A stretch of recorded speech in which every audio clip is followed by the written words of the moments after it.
Hello and welcome to the Penny D podcast.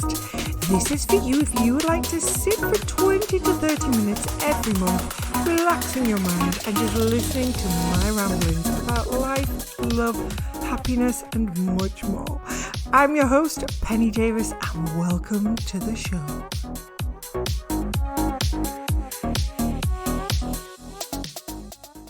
What are we talking about today? Well, let's talk the moon.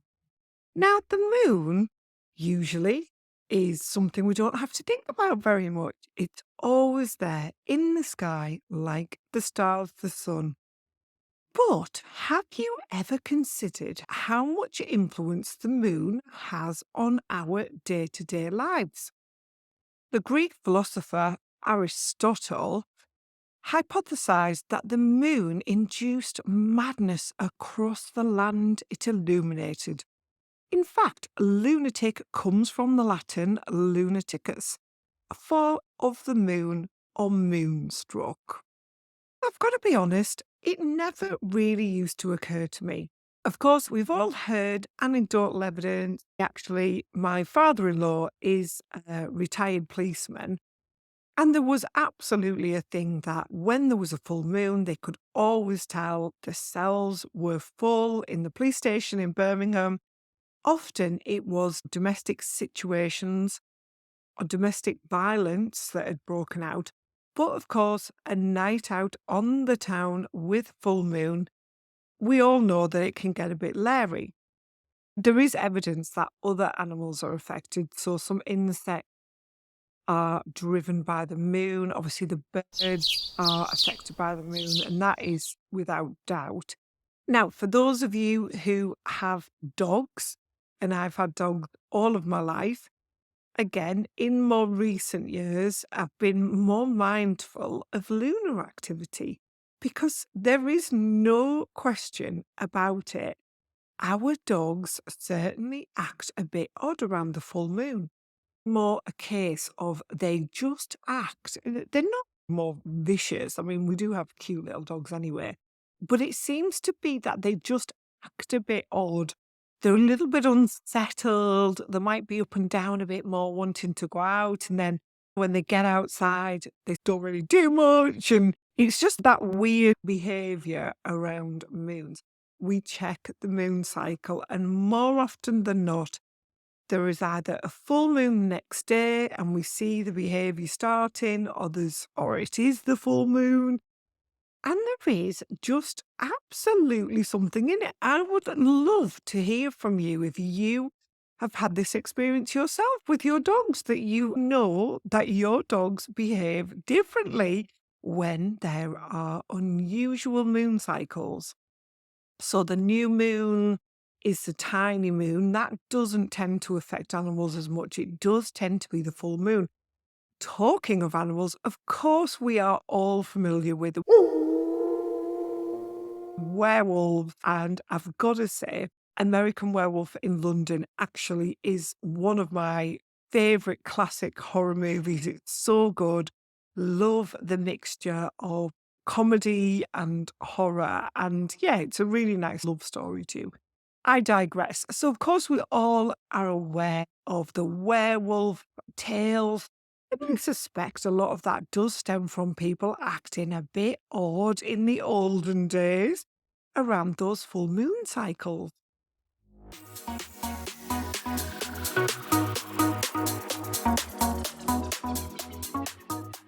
Now, more recent years with our clinics, we've had our clinic about, well, nearly a decade, I think we're getting up to now.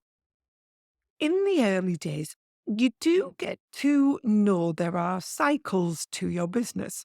So we have cycles around things like children's holidays, certain trends that follow certain months that you know will be quieter, and conversely, you have certain months that you know are going to be super busy as well. One of the weird things that happened, and it was quite a few years ago, this was that we noticed over the course of a week, there was some very peculiar behaviour.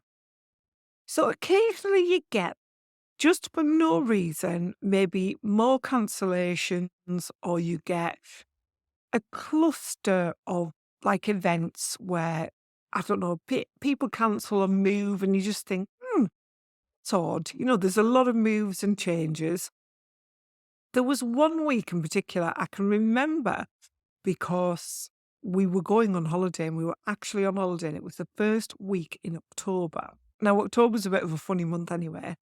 And sure enough, from us getting on the plane to landing in Cyprus, we must have had about 6 cancellations. Regular clients who, no trouble at all. I've got to say to our DPC clients, you are so good.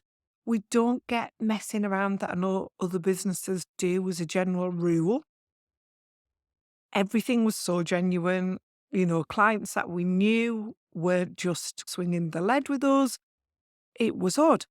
And I think by the end of the second day, we'd probably had about 10 cancellations for 1 week, which was really weird. So, frustratingly enough, what can you do? When we got back to work the following week, and I was chatting to a client, actually, she had clients, and she'd mentioned that the week before, she'd had loads of cancellations and messes around. So I put it out to my wider peers. Anybody notice anything weird last week? And sure enough, there was an avalanche of people saying, yes, we've had all these cancellations. When we checked the moon cycle, sure enough, that week was a full moon. And when the majority of the cancellations were happening, it was the day before the full moon. And the full moon, our local hairdressers, massage therapists, everybody had experienced it. It was just a pattern. We started to notice it. Or if you were getting just odd behaviour, or you'd get, a bit of a crazy coming out the woodwork, we would check the moon cycles. Yep, sure enough, there it was. I would love to hear if you've had any of this yourselves, because it is such an interesting phenomenon. And when you really think about it, because the moon does control the tides on this planet, it would make sense to me that we would be affected by the gravitational pull of water. And obviously, we are made up of about 70%, I think, is the percentage of water in humans.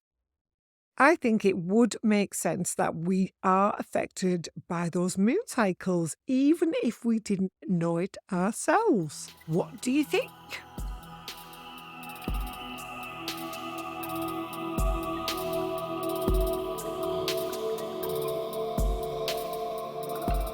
And now we have some moon facts for you. So here we go. Prepare to open your mind and learn something new about that beautiful moon in the sky that we see every single night. It was created 4.5 billion years ago, and that's when 2 planets collided. So it's our only natural satellite as well. Lunar phases did help and were used in very early calendars. The moon phases are new moon, waxing crescent, first quarter moon, waxing gibbous, full moon, waning gibbous, third quarter moon, and waning crescent. You might not be familiar with all of those. You don't hear of the other ones quite so much, do you? It was Apollo 11 that landed on the moon. It's another really interesting one. Did you know that the moon is actually more of an egg shape due to the gravity? So I didn't know that. It looks like a beautiful sphere in the sky, but actually it's a bit of an egg shape. And that's due to gravity pulling from the Earth. Obviously, we get solar eclipses quite regularly, around every 18 months, but a moon eclipse, because of how the moon does interact with the Earth, only happens every several hundred years. Wow. I think most of us know that the moon is responsible for the high and low tides as well. But did you know that the craters in the moon, obviously that was from being hit by asteroids billions of years ago, but they are actually named after famous scientists and astronauts. Oh my goodness. 12 people have been on the moon in total from Earth that we know of. And I do love this fact, and I remember this from my days in IT. Our modern smartphones that we have in our pockets every day are more powerful than the computer that actually controlled the first moon landing that was on board that first shuttle. Quite awe-inspiring, actually. There you go. Don't take that phone for granted.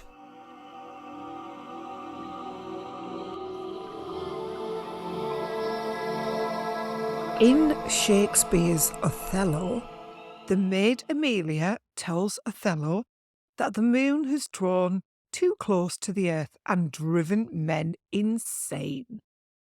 So this is a common thing about the moon that we hear anecdotally in literature throughout history. I mean, we say that we know it, but there's been various studies over the years, some that do show a link between the moon and behaviour, and some that don't. Often there is very much a mixed bag of findings. Some do find that the moon does affect our sleep, and it will affect, and it's not just apparently moonlight, because we have, so the other theories used to be that because there was more moonlight on the bigger moons, the full moons, that would affect our sleep because there was more light and we didn't sleep for as long.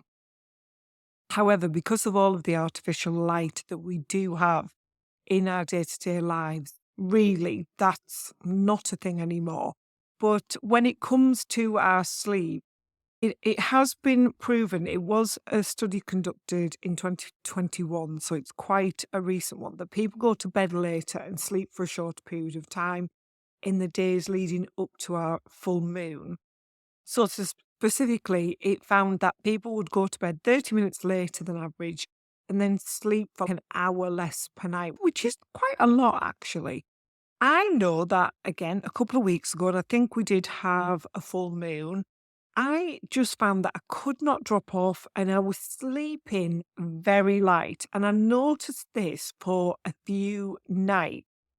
And then again, my amazing clients, somebody mentioned that they just weren't sleeping very well the past week and they didn't realise why. They just couldn't put their finger on it. And actually, when I mentioned that I hadn't been sleeping very well, just very light, and when I looked at it, sure enough, we had a full moon. So now a word from our sponsor. Do you want to address the signs of aging or menopausal skin? Does your skin feel dry or sensitised? Try my very own brand of skincare. Skin Goal Skincare is a powerful, clinical, yet luxurious range of products, all designed with you in mind. Try it today. Get 15% off your first order. Use the code podcast15. Enjoy. Now back to the show. I think there is a lot of anecdotal evidence, but when it does come to actually finding evidence studies, it's always a mixed bag. There has been some psychiatrists, so famously Arnold Lieber, that was back in the late 70s. He actually wrote a book called The Lunar Effect: Biological Tides and Human Emotions. And that was all about how the moon does affect how we live, we sleep.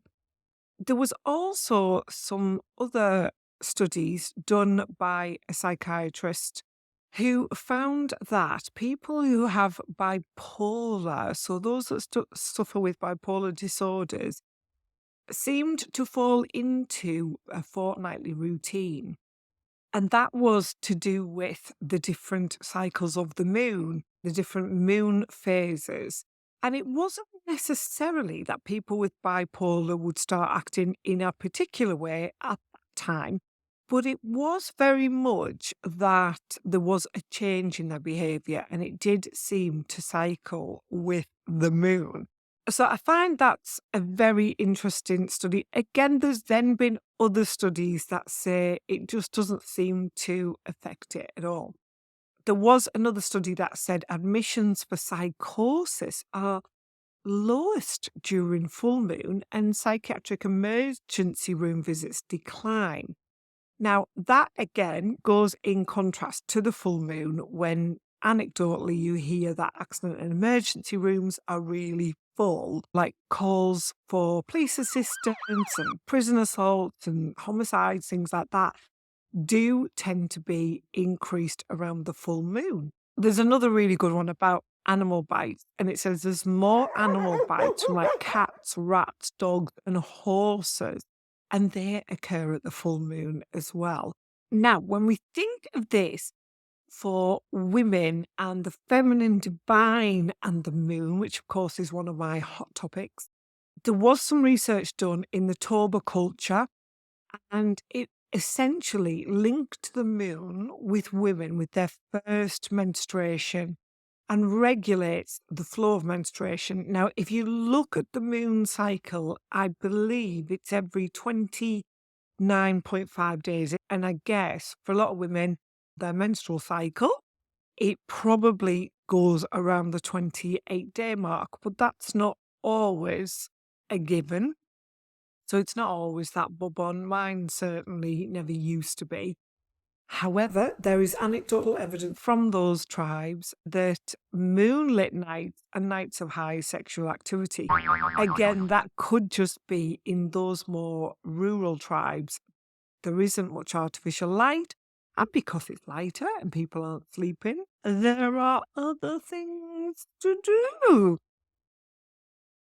The moon phases are new moon, waxing crescent, first quarter moon, waxing gibbous, full moon, waning gibbous, third quarter moon, and waning crescent. You might not be familiar with all of those. You don't hear of the other ones quite so much, do you? In summary, so what can we learn from the moon? Well, we could mindfully sync with the moon's phases if we were going down the more spiritual path of self-care, because it is every 29.5 days that the moon completes its full cycle, and the phases of that cycle do correspond with particular actions that vary amongst different cultures. A lot of people believe that full moon is a time for self-reflection, and then the new moon is an opportunity to set intentions. And I like the idea that the new moon is a fresh start. If you want to take up meditation or mindfulness, that could be a really great time to do it. At that point in the moon cycle, the sun and the moon are on the same side as the earth, so they aren't opposing each other. So technically, that would say they're not causing feelings of tension in that stage of the cycle, and you can feel calm yet motivated for the cycle ahead. I really love that. Again, with feminine energy, we would say that the moon connects us to our own intuition and emotions. And that is a place where we can find real joy and happiness and self-love. Perhaps if we connect to the moon on a spiritual level, we can connect to our life's true purpose.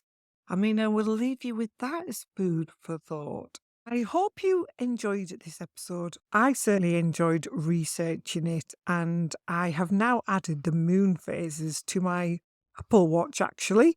So I always know when there's a full moon coming up. Talking of the full moon and how that may or may not affect our sleep, I thought today might be a great time to revisit one of my most requested meditations, which is my sleep meditation. You can drift straight off to sleep after this, as the podcast will end after the meditation in this episode. Enjoy. Now we come to sleep meditation. This is for you to get some well-needed rest.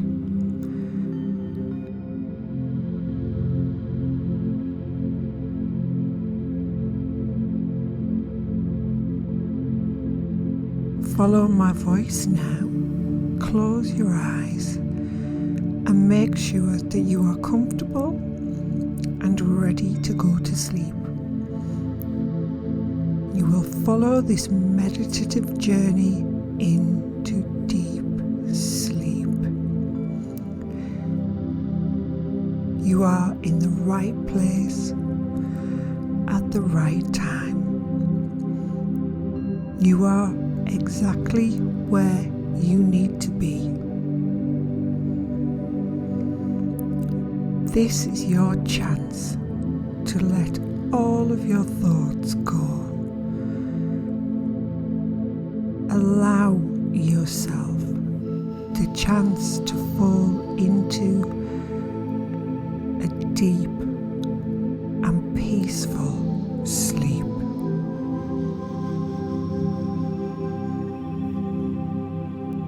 This is your private sleep sanctuary. Give your body and mind the chance to rest, relax, and let any thoughts just go. Your body and mind will be able to relax, feel soothed and regenerated by this deep sleep.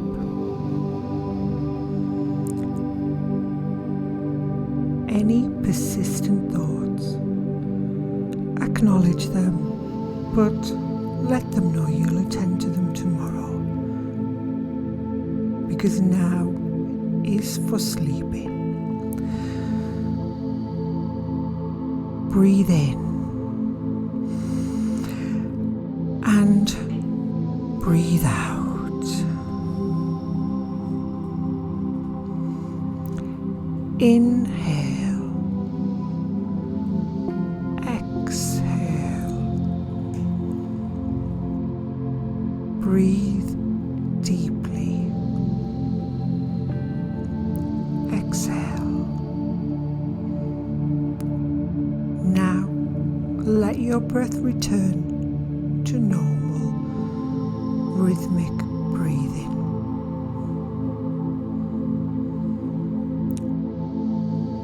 Focus now on my voice. Feel your body starting to relax. Feel how heavy your limbs feel. Your head, it feels heavy, and you feel totally relaxed. If your mind wanders, just bring it back now to your breathing and to my voice. Slow, hypnotic, relaxing breathing. You are safe. You are warm.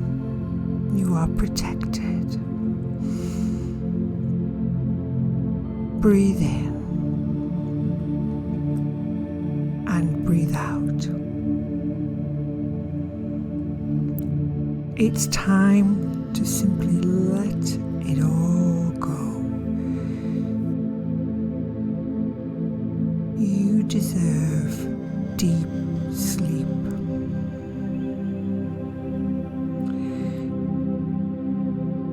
Scan your body now.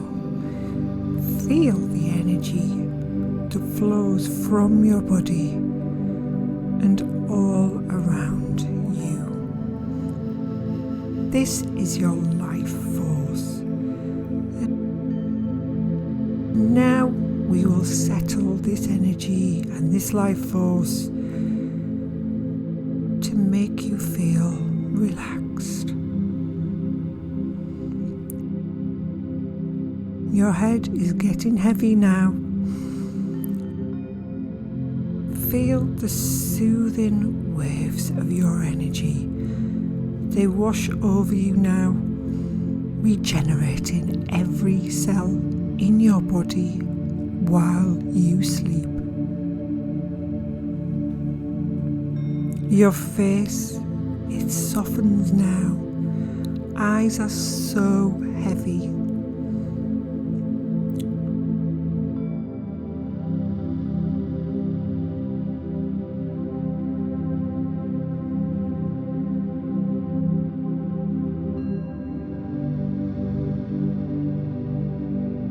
Feel the jaw relax.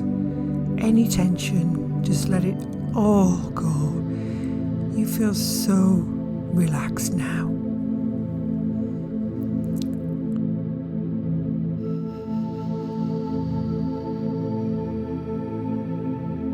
Feeling your limbs getting heavier, your shoulders, your back, your legs. Any tension just melts away.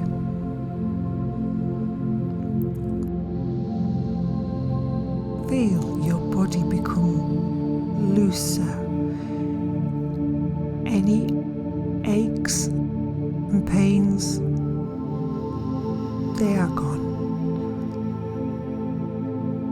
They simply melt away now. And into a beautiful,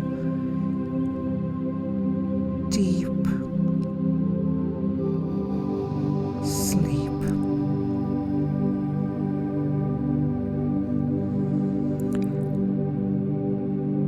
Reward your body with this well-earned rest.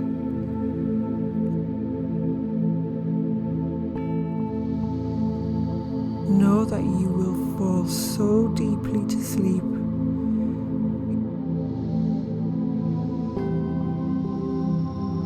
You are feeling so sleepy now.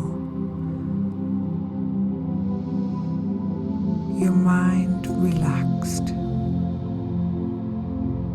Your body heavy. You are safe, warm, protected, and sleepy. Drift away now into a true, restful, rejuvenating sleep.